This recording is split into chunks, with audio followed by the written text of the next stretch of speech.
talking about the path of our soul towards enlightenment and the different practices that also more directly relate to our soul and the spiritual dimensions in which it resides. So first of all, when it comes to the path, I like to a little bit question this opposition that is often found between what is then called the direct path and the progressive path. Very often people are discussing about this, and then mostly they feel, okay, I want the direct path to the self. I don't want to take baby steps and follow some kind of progressive path. But this is an illusion, because the opposite word of a progressive path is not a direct path, because a direct path is still a path. It means you take steps, you move forward bit by bit. The opposite word would be an instant path. The click of the finger and there you are. And of course that is really the true path in jhana yoga, when we say, okay, focus your awareness on your awareness and nothing more needs to be done. That is, instant. If you can do it. Most people can't. But if you can do it, that is instant. Then instantly you are there with the self. So, but that is of course not so easy. I mean, it's not so difficult maybe to have that awareness, but to keep it, that is the difficult part. Always somehow we get distracted, and in that way, jhana teachers like Ramana Maharishi, etc., they will also point towards a certain path, a certain process in which something else is happening actually, because the self is not something that we can actually find, because that is what we are. It is not something that has to be like created or mastered or in any way. We cannot do anything with the self. It just is. And the only thing we can do is to be aware of it, which means that we withdraw our awareness from everything else. And so there we do have a path, we do have a certain kind of progress, we do have a certain kind of process in letting go of things. And this comes quite directly, of course, in any kind of meditation on the self, that we stop listening to whatever is around us and looking around and, go inside and stop thinking about yesterday and tomorrow and all these things, that we withdraw from all these things towards our center, towards the self.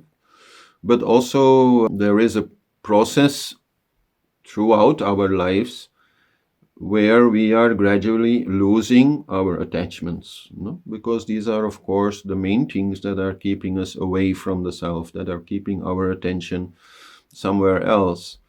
Our attachments, which we have talked about before, related to the elements also, our attachment to security, our attachment to pleasures, our attachment to status, all these things. These are the ones that slowly we can let go. And then we can see, yes, let's say, for example, 10 years ago, I was still worrying a lot about money. Now, I somehow learned I'll not starve, and somehow the money issue, it will be resolved. And I don't need that much, maybe also the way that I'm living now. So this is a progress. This is a step forward in letting go of things. So in that way, we should not be confused about it. We work with our consciousness, always trying to keep the awareness on the self. But at the same time, we also work with our energy in the many forms that it takes, and it is precisely through these forms that attachments are being made. And so by harmonizing these energies, we can also be more detached from all these things.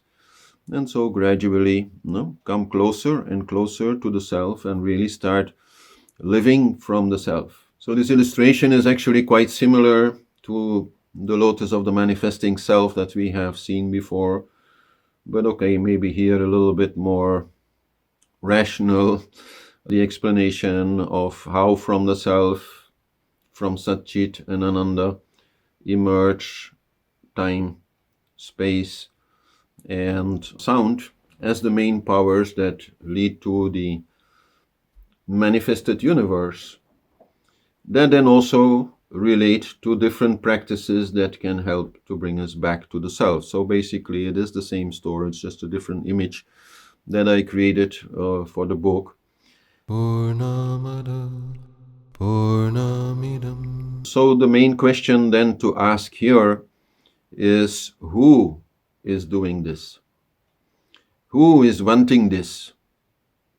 And so very clearly there, the self is not the one doing this. The self is not doing anything.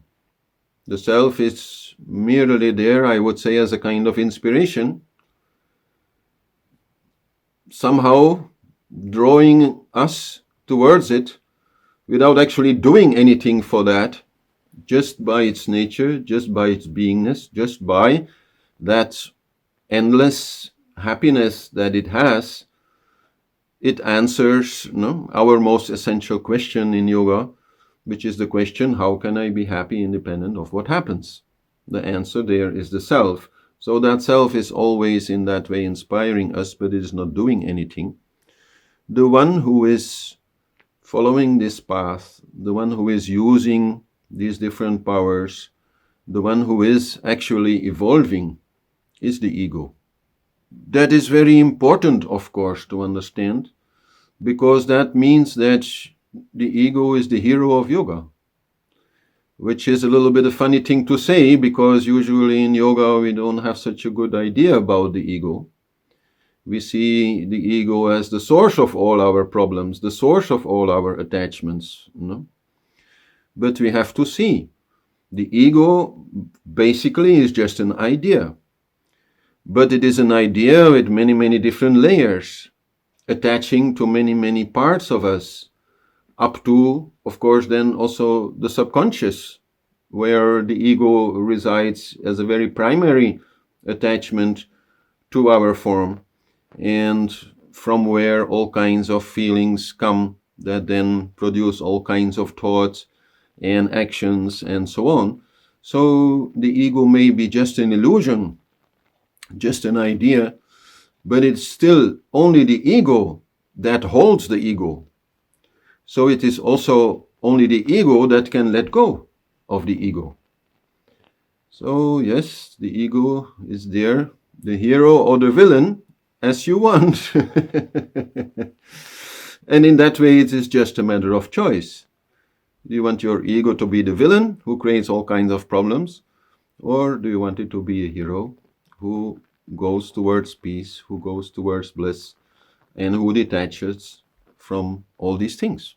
But it is not just a matter of changing your mind. It is not just a matter of thinking differently.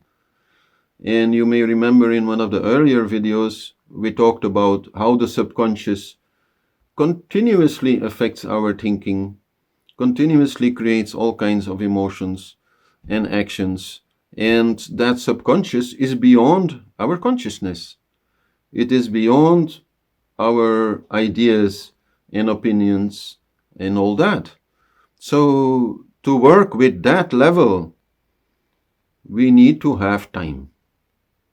This is not something we can just solve like this. Slowly there, we can see, oh, now this attachment, it seems gone. And we have done maybe certain things, used certain techniques to make that possible, but still it is not something we have done consciously. It is something which at some point happens. And so in that way, we have to be really patient with ourselves and keep also loving that ego, of course, because it is the hero. If we do not like ourselves, we certainly cannot advance on this path. We need to love ourselves, and in that way we can encourage ourselves to always move a bit further, but at the same time accept that this is not so easy. So to understand a little bit more about the subconscious, we cannot limit ourselves to those parts of the brain which are generally related to the subconscious in Western science. Now, in Western science, they will say the subconscious, okay, it is in the midbrain, which is quite emotional and which has all kind of, you could say, like childish desires and very like sensitive feelings and so on. And then, of course, there is the hindbrain and the brain stem, which are the reptile brain, our animal nature, from where comes all kinds of, for example, territorial behavior, jealousy, from where also can come a lot of anger or fear or whatever. So these are definitely also there as parts of the subconscious, but in Vedic science, these are only seen as the surface part of the subconscious. The part that is, yes, engraved, you can say, in our brain. But the much more essential part of the subconscious is the soul. There is a lot of confusion about this word, actually. Many people confuse the soul with the self. And then they feel, oh, the soul, it can only be a beautiful thing. But actually, those are two very different things. The self is our pure awareness, our eternal bliss, our void beingness, and that is the same in each and every one of us, and the same in every animal, and the same in everything. So that is the self. But the soul is still totally something individual. The soul is actually a very subtle energy body. You could say it is our most subtle energy body. And it is that subtle energy body which travels from one life to the next, from one body to the next body in the story of reincarnation. And so what we can see here in this illustration is the difference between a soul which is incarnated in the flesh, let's say, and a soul which is not incarnated in between lives, let's say. So there we see, as we have seen before, the different layers of our being, starting, of course, from the self. Then we find the subconscious, then we find the conscious mind, then we find our energy body, the pranic body, and then we find the physical body, made out of the 5 elements. So there, the soul is that part of our subconscious which is not part of the brain. Okay, this is not so clear actually in this illustration. But so that is the part which moves then from one body to another. The physical body, it goes, of course. The raw pranic body, it also goes. We withdraw all our energy to this very small, subtle body, which is the soul. And our conscious thoughts also, it goes because it relates to the brain. So then we are only, you could say, immersed in our subconscious. And okay, at the center of that, we still have the self. Nothing exists without the self, so that is also true there. But so we are there in a very different kind of state where also we are not going to make so very rational decisions because we don't have anymore a conscious mind. We will be more emotional, you could say, in nature, and driven by those emotional forces inside of us, we will choose a new life, we will choose a new body, we will choose what to do next. In last class, we talked about the natural evolution of desires, where we move from the desire of security to the desire of pleasure, to the desire of status, to the desire of love, to the desire of understanding, and finally to the desire of enlightenment. But we have not so much talked about, okay, what then is the evolution there? Once we start having this desire to let go of the ego and to really, truly live from the self. Purnamada Purnamidam. And so, okay, then the question is, once we then desire enlightenment, what happens? The illustration of the famous ancient Bhumikas, the 7 steps towards enlightenment. which starts with a question. This question is quite simply, can I be happy independent of what happens? And this question usually comes because we get tired of always going from happy to unhappy, depending on what happens. We have a nice partner, we feel happy, we lose that partner, we feel unhappy. And then the next one, and the next one, and the next one, and after a while we're like, okay, but can't I just have this happiness independent of a partner being there or not? This is just one example. So it's a huge question, actually. Many people are afraid to ask it. And many people even, resist asking this question because they are so much attached to all these things that make them happy and so much against, let's say, all those things that make them unhappy. So they don't want to kind of hear that their happiness is a thing that they themselves could, be responsible for, and not just the things that happen outside of them. But so, okay, once we ask this question, then we start studying this question, of course. And so then we read lots of books and listen to lectures and think about all these things. And this takes a while, before we are then ready to really start practicing, because that is what all the teachings will tell us. You can understand this, but to experience it, and especially to experience fully the self, which is the source of that unchanging happiness, you need to practice. You need to practice precisely to let go of everything, so that the self can fully come forward, which is then something which happens in meditation. So, and then we practice and we practice until, yes, we enter that deeper state of meditation by whichever method, is suitable for us, and there find the self. And once we really have that full experience of the self, our identification, anyhow, it already changes. We will still be identified also with our individual beingness, but we will to some degree also be identified with the self. And most importantly, we will be able to easily go there without needing so much technique, let's say, without needing 1 hour or 2 hours of meditation.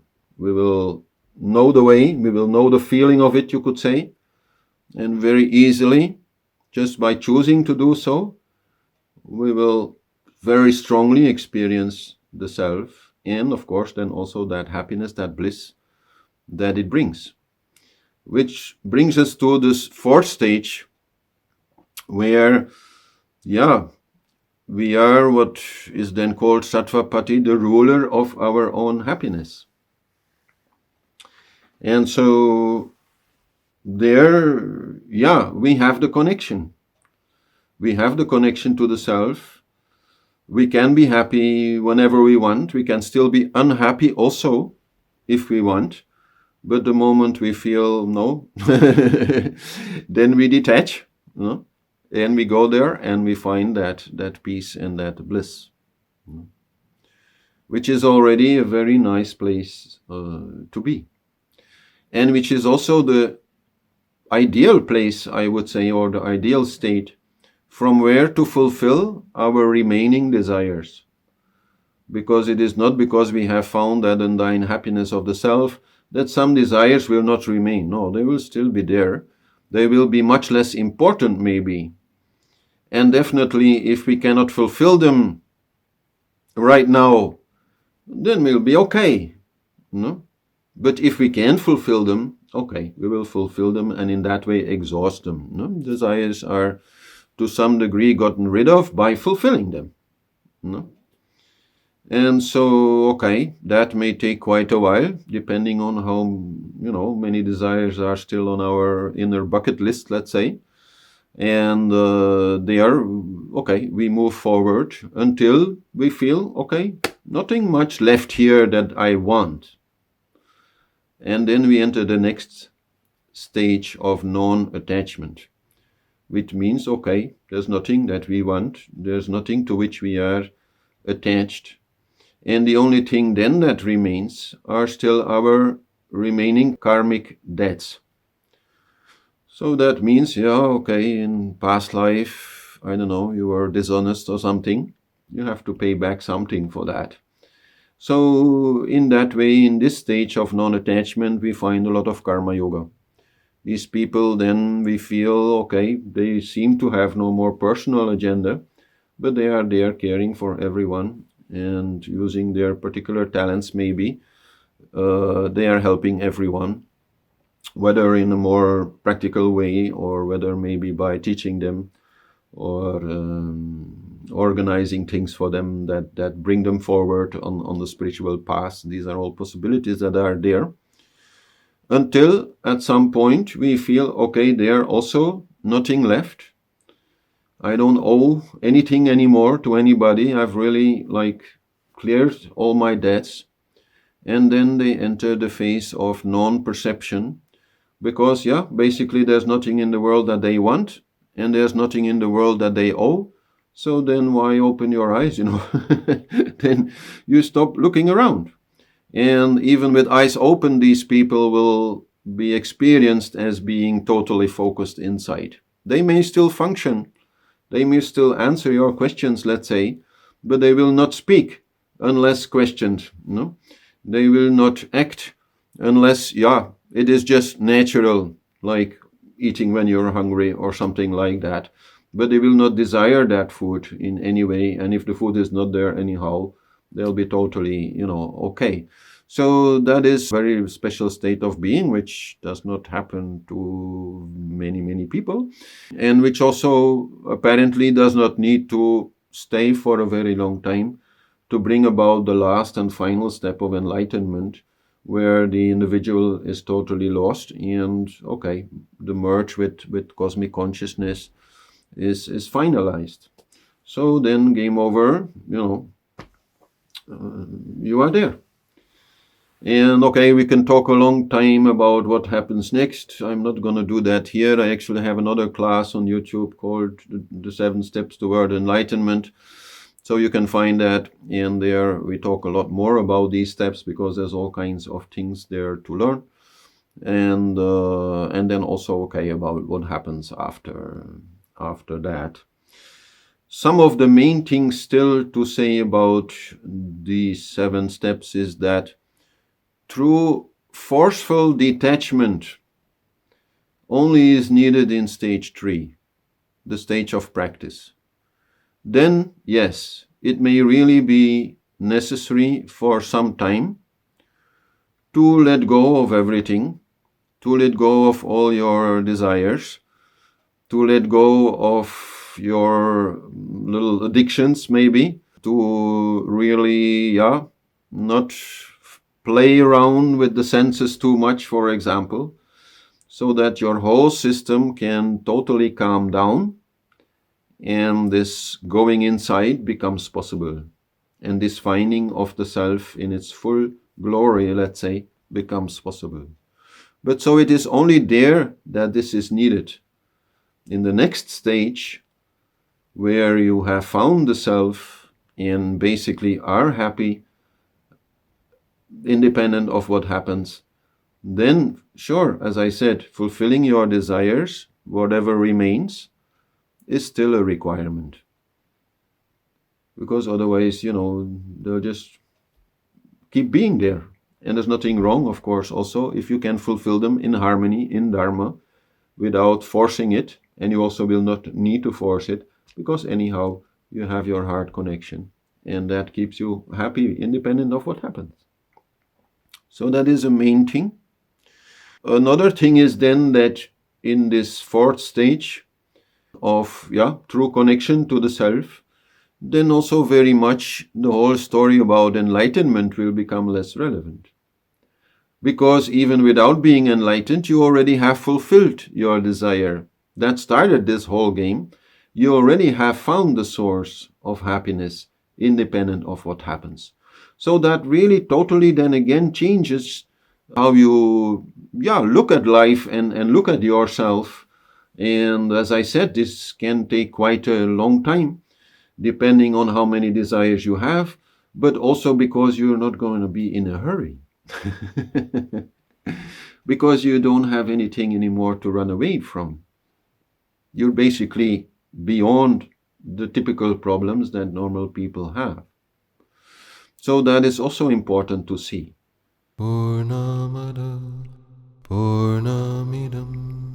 Other part of this is, of course, also that if then we look at the evolution of desires through the chakras and through the elements until you reach that desire for enlightenment, which does not mean that your other desires are gone, no? But you at least come to that point where that becomes also something important in your life.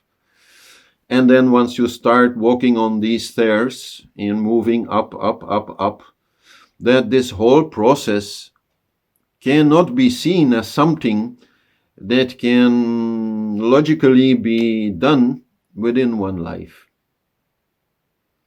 And so then the entire story of many lives of reincarnation becomes very important, because the people who do not believe in that part of the spiritual story, let's say, they will become very frustrated. Because the more they dig into their ego, the more they study their attachments and try to get rid of them, the more they will be, frustrated, because it's not so easy. It's not just a change of mind. It's really a change of something which is quite beyond your control in a way, no? And so then people start complaining about their awakening. And we see that a lot, of course, like on social media, people entering this so-called dark night of the soul and, trying to dig out the roots of all these attachments that they find in themselves, having this kind of feeling of immense urgency that this needs to be done now and quick and fully. Otherwise, how else could they ever think to, escape all this nonsense of the ego? If you only have one life. So, okay, then we need to a little bit study this story of reincarnation.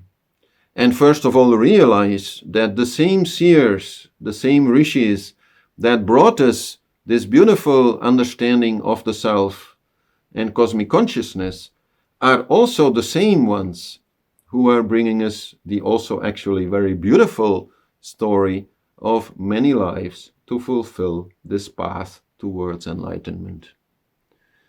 And okay, this is different from the self in the sense that the self can be easily understood and to some degree even easily experienced. But the whole story about reincarnation and different lives is a lot more difficult to experience. And so naturally doubt is there, and to some degree then we have to rely on those seers and say, okay, they know, they have through direct experience in deep meditation seen this, experienced this, and so okay, we have to believe in that, and in that way calm down, not be so much in a hurry, be patient with ourselves, love our ego, and see us as, on quite a long journey. And as long as we are moving forward, at least, we can feel happy about ourselves and about the effort that we are making, and not so desperate. Many of these people who entered this dark night of the soul, they also totally forget to bring the light with them, and to let that light shine there in that darkness, because for sure, yes, the ego, it has a dark side, for sure, in everyone, and we also need to see that, and we should not be afraid to look at it, but we also will only be able to look at it, to really look it in the face, if we carry the light of the self with us. We have to see, this is so stupid in a way. Everybody feels, from the self we have to love everybody. But we still find it so very hard to love ourselves. While from the self, the ego is not a problem at all. The ego is just a child, just an idea also, just a little misunderstanding. and natural, needed for life. And so in that way, the self does not have any problem at all with the ego. So if we want to live more from the self, which is our basic objective, then we also have to love the ego as it does. Otherwise, how can you move forward? So you'll recognize here these different stupas of the body, this temple made out of 5 elements: earth, water, fire, air, and space. And beautifully, you will see how there, through the element of space, the most subtle of all elements, we are anyhow all connected to the self, to this cosmic beingness, which is symbolized by the eye, which is there in the middle. We always have to remember that, even if we are on a path, even if we are maybe thirsty to move forward, still we are okay, This world is okay, nothing wrong. And it evolves also naturally, sure, towards that center, but we need not be so much in a hurry or not so much frustrated if sometimes, yes, it's not that easy. Purnamada Purnamidam. So, and then one of the funny things is that many people believe in reincarnation, but if you then ask them if they also believe in spirits, they'll go like, no, that's just superstition. Which is funny, because the story of reincarnation cannot happen without spirits being there in between lives. When the body dies, something like moves out and then enters the next body, in the womb of the mother, the fetus. So where is it in between? That is also part of this story, and that is also the story brought by those same seers who have brought us the entire story of the self. So there we have to also understand that we are multidimensional beings. When we speak about our soul, this is not just something which is, let's say, inside of us somehow. No, this is a kind of being which we are, which is there in another dimension. And okay, again, something which is quite hard to understand, quite hard certainly also to experience, but it is again from the deep meditation experiences that this kind of information comes.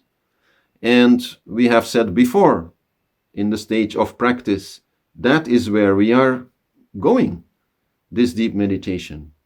But so deep meditation truly means that we withdraw to our more subtle beingness, we withdraw to our soul, we withdraw within the subconscious mind. And so that also means that we withdraw to a more subtle kind of existence, which exists within another dimension. So here we see I would say, tryout of a way to show what these dimensions are like. And then very often one refers to these Russian dolls, where you have one doll and inside there is another doll, and inside that doll there is another doll, and so always deeper and deeper you go. So this is the same kind of image here, where we have the physical dimension, which is what we experience here, what we see here. But then within that dimension there is a more subtle dimension, the astral dimension. And then within that dimension there is an even more subtle dimension, which is the celestial dimension, also named the first heaven. And so there more and more subtle dimensions they come, until we come to the most subtle of all, of course, which is the dimension of the self. So this is who we are. And just like in a virtual reality game, you can have the experience of, walking in a jungle and killing soldiers or something.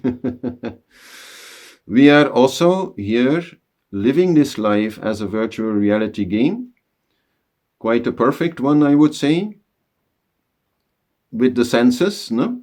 Being responsible for creating this illusion of being here, while actually, in essence, our soul is not here. Our soul is in a much more subtle dimension and connected to this dimension only through, you could say, energy channels, through nadis, no?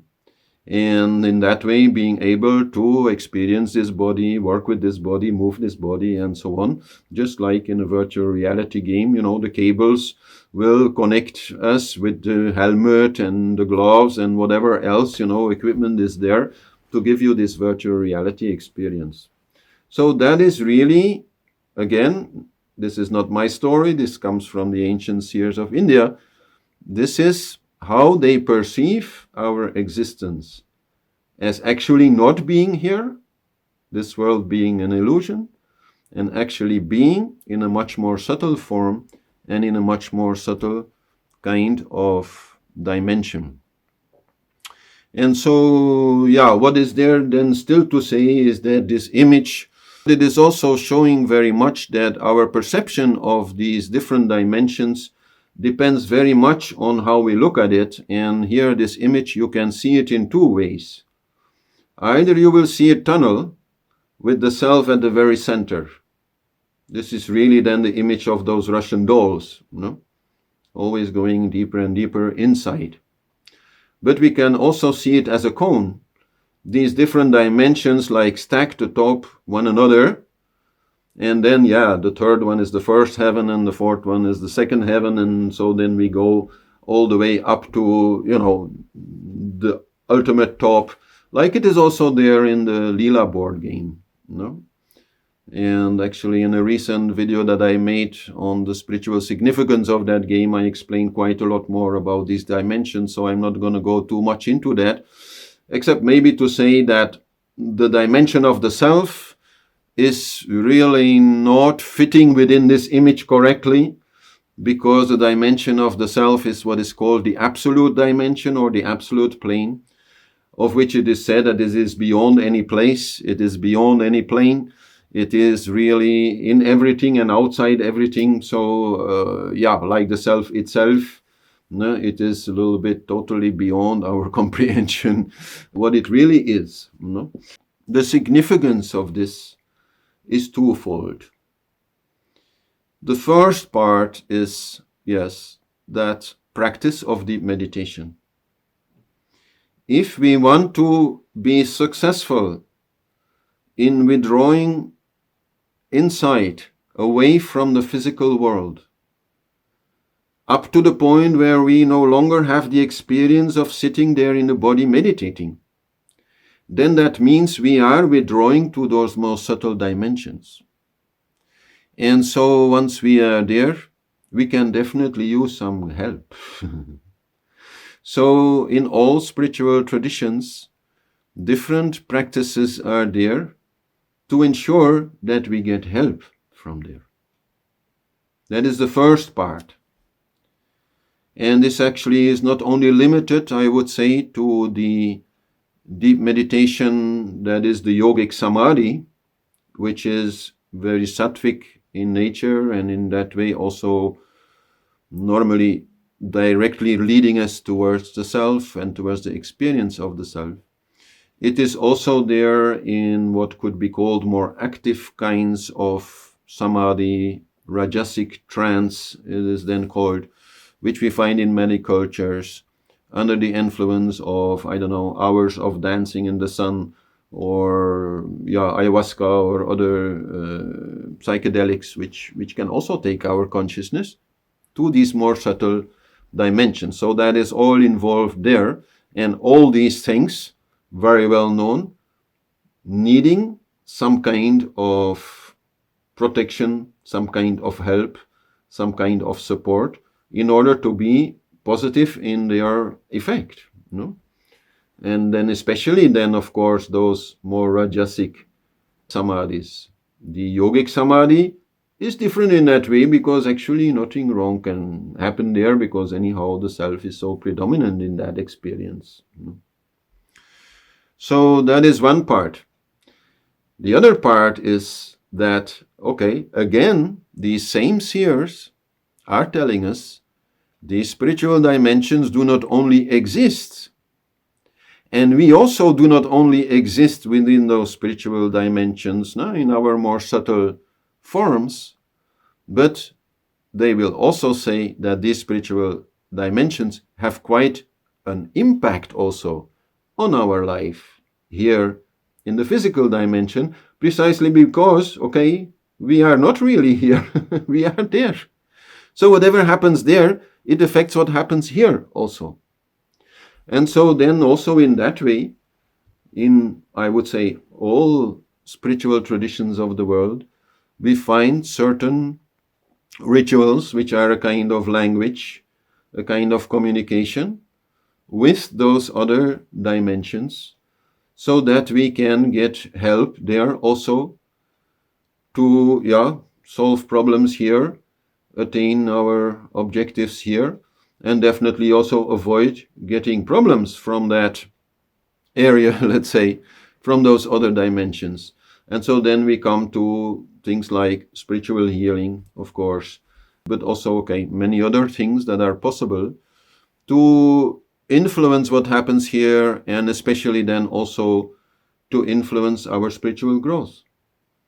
Because spiritual growth, it has so many different aspects, and in many different levels, we can find help there, we can find insight there, we can get connected to the cosmic intellect, as it is then called, which is basically a connection to that more subtle dimension where understanding comes in a very different way than we are used to getting it, where understanding comes not as a result of reasoning and analysis of different kinds of data, but where understanding comes truly as an intuition, as insight, as a knowing, which is without doubt. So there also we can get that help. It is not very modern, let's say. It is not very popular in modern society, all these more ritualistic aspects. People usually will see those as old-fashioned religious kind of practices. In that way, of course, also related to many of the problems created by religion, which are definitely there. So this is creating quite a little bit of a problem for people to engage in such rituals.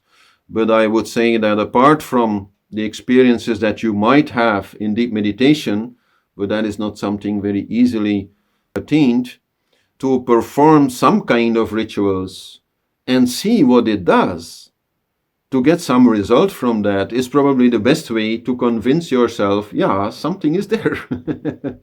This is not just like blah, blah, blah and religious talk. But okay, people then say, but why would I want to do some kind of ritual which I don't understand, belonging to another culture? I want to do it from my own culture. But then we burned the witches, right? In the Middle Ages, we burned all that. We destroyed all that. The church basically did that. Left very little, I would say, to the imagination when it comes to doing really some kind of communication with other dimensions that is really totally disappeared. So in some way, we can only be grateful that some other cultures still maintain those practices and try to learn from them, maybe try to find there some universal principles that are not so much bound by culture, so that we can again ourselves start developing these kinds of practices and get a better connection in the spiritual world, which can definitely help us very much in moving forward. And so one of the best ways, I think, to approach this for many people is to start some kind of ancestor rituals, which is a practice which anyhow was also existing in all old traditions and is still very dominant in many traditions today. And is very relevant because if you want to start, let's say, improving your spiritual public relations, then your ancestors are where you have to start, because they are the most close to you, they are the most connected to you, and they are anyhow the most influential on you. And it can be done in a very simple way, because when we study ancestral rituals, then we can actually say that every family is doing it in their own way. And of course, in Hinduism, let's say, you will find many similarities between what families are doing, but still also many, many differences. So there we are actually quite free to develop our own new kind of ritual if something like that does not exist within our family. And do this, as I said, using certain general, universal principles that are anyhow very important whenever we want to, let's say, successfully communicate with the spiritual world. Here we see a typical way in which we can offer something to the spiritual world, whether it is to our ancestors, or whether it is, like here, to some image of Ganesha, or whether it is, let's say, to Jesus or Buddha or Allah, or whichever, form you want. Always the same principle of offering the 5 elements will be there. And, well, basically this means if you offer the 5 elements that you are offering the whole universe, because the whole universe is made out of these 5 elements. But there is really quite a lot more to it, because each of these elements have a particular power which make the communication with the spiritual world more effective. And so the first power is the power of earth, which comes in the offering, let's say, of flowers or cookies or ladus. Actually, here in this picture, they're kind of a sweet balls, often associated with Ganesha. So this offering brings with it the power of imagination, because most spiritual beings, they will reside in the astral plane. So in the astral plane, all the elements are there, except the element of earth. So when we give a flower, we are not really giving that flower, because they cannot, take it there, because there's no earth element available there. But they can use it to imagine it to be there. So if you offer a rose, with this rose, they can imagine an entire rose garden. Then one might think, yeah, but can't they just do it from memory? Well, that is a little bit the problem for them. They forget. Because, there's no real roses there growing, in that world. So after a while they forget, so we remind them, we give them the image, we give them the taste, we give them, the essence, the blueprint of whatever is here in the earth plane. And with that they can imagine living in a palace with a beautiful garden and eating something very nice, which for many spiritual beings, and especially, for example, the ancestors, will be very much appreciated. So that creates a lot of goodwill, you can say. Then the second element is the water element. And water has a very particular power of being extremely conductive. We can also say water is very conductive to electricity, which is why you should not, drop your hairdryer in your bathtub. But it is also in that way very conductive for more subtle pranic energy. And basically we can say it is the most easy way that we can offer to any kind of spiritual being to come near us. We give it that body of water, and there easily the spiritual energy, it can stay. So that is why it is always used. And then we have the fire in the form of a candle or an oil lamp or a ghee lamp, which has the power of connection. As I said before, we are not really here, and so these spiritual beings with whom we want to communicate, they are also not really here. We are here connected through certain energetic cords, nadis, and so they can also do that, given that power of fire. The fire is like a beacon. It is not only going to attract, but it is also going to allow them to, let's say, come here, which is not really, of course, what they are doing. It is also not what we are doing. But it will give them that experience of being here and allow them then to reside in that water.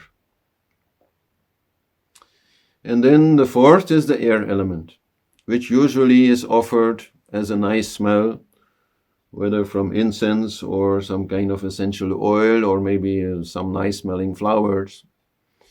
And there we have the power to change their mood, because it will be for them very enjoyable. We can say that most spiritual beings, they are very much connected in the air element. And so by bringing a very nice smell in that air element, they feel very good. As I explained before, when we are in the soul form, we don't have a brain. So we're not very rational, we're very emotional. That also means we are very easily influenced by such kind of nice input. Like if a person is unhappy and you tell that person, oh, smell this rose, how nice, they'll smell it, but they're like, resist that happy feeling that they could get from it with their brain and say, oh, yeah, it's okay, but I'm still angry. But so in spirit form, this is not so easy for them to do. Easily, the nice smell will make them feel good. So, for example, the ancestors, we don't know. No? Sometimes maybe they're also not so happy. Maybe they're not so happy with us, no? Because many things are changing. The whole generation gap gets quite a different kind of meaning when we talk about the ancestor spirits. No? So, yeah, to make them in a good mood, let's say, we use that nice smell in the air element. And then last, but definitely not least, now we have the space element, which has this unique power of creating harmony through the sound that we are using. Through some bells, some chanting, some mantra, whatever we use, always there is a harmonization which comes through that use of sound. This comes in so many ways, shamanic drumming, or whatever. That always is there, and definitely the power of mantra is such that it creates a harmony, otherwise said, dharma, very important concept in Vedic spirituality. It brings a sense of dharma, it brings a positive attitude, it brings a kind of understanding which is needed to maintain harmony. So the offering of these 5 elements, which we can find in all kinds of religious rituals, is a very tantric way actually of communicating with the spiritual world. And okay, even in India, I think most people are not aware of that, but they're still doing it.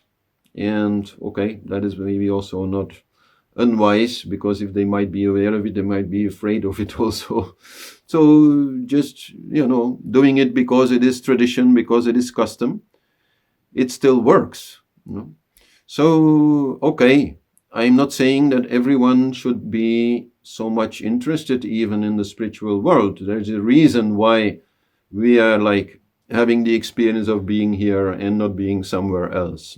Otherwise, how can we play this game here like in a convincing way? So the real tantric practice, I would say, of connecting to the spiritual world is mostly there, okay, maybe in healers like myself or in other people who want to do something there, and then in those also who are really going for the deep meditation practice. There, some ritual is very essential. The offering of these 5 elements before you start meditating is very essential. Only then you will get the proper guidance, and I've seen it in myself. I can honestly say I have totally resisted these kind of religious, superstitious things for so many years, and it is only in the time when I started accepting more that this was part of the path that my meditation practice really started bringing results, because I was getting help. We can really think that we are doing all that. It's not the truth. If we make the effort, of course, we have to make the effort. We cannot ask, help me to be concentrated, because that is our effort. But once we make that effort, what happens then is definitely not only in our own hands. We get help from above or beyond, or whichever you want to name it. And that help is very, very important to get anywhere. In that way, I think now we have discussed most aspects of how from the universe we have all these different powers with which to work, with which to balance our energy up to, yes, those dimensions beyond the physical dimension. And so then in the next class, I will be explaining, simplifying, I would say, things a little bit. It's become quite complicated now. We've been talking about so many different things. And in practice, it is actually also not that difficult. We can make the right choices there and start some kind of practice, both, I would say, in our lives as in then meditation. And that way, really quite rapidly, I would say, move into that fourth phase of the 7 steps towards enlightenment, where we are, to some degree, let's say, masters of our own happiness, masters of our energy, masters of our inner harmony. And from there, okay, enlightenment can wait. We are no longer in a hurry, and we can also really enjoy being there and doing whatever we desire, actually. If, okay, the opportunity is there without creating any trouble for us or for others. So that is the topic of next time.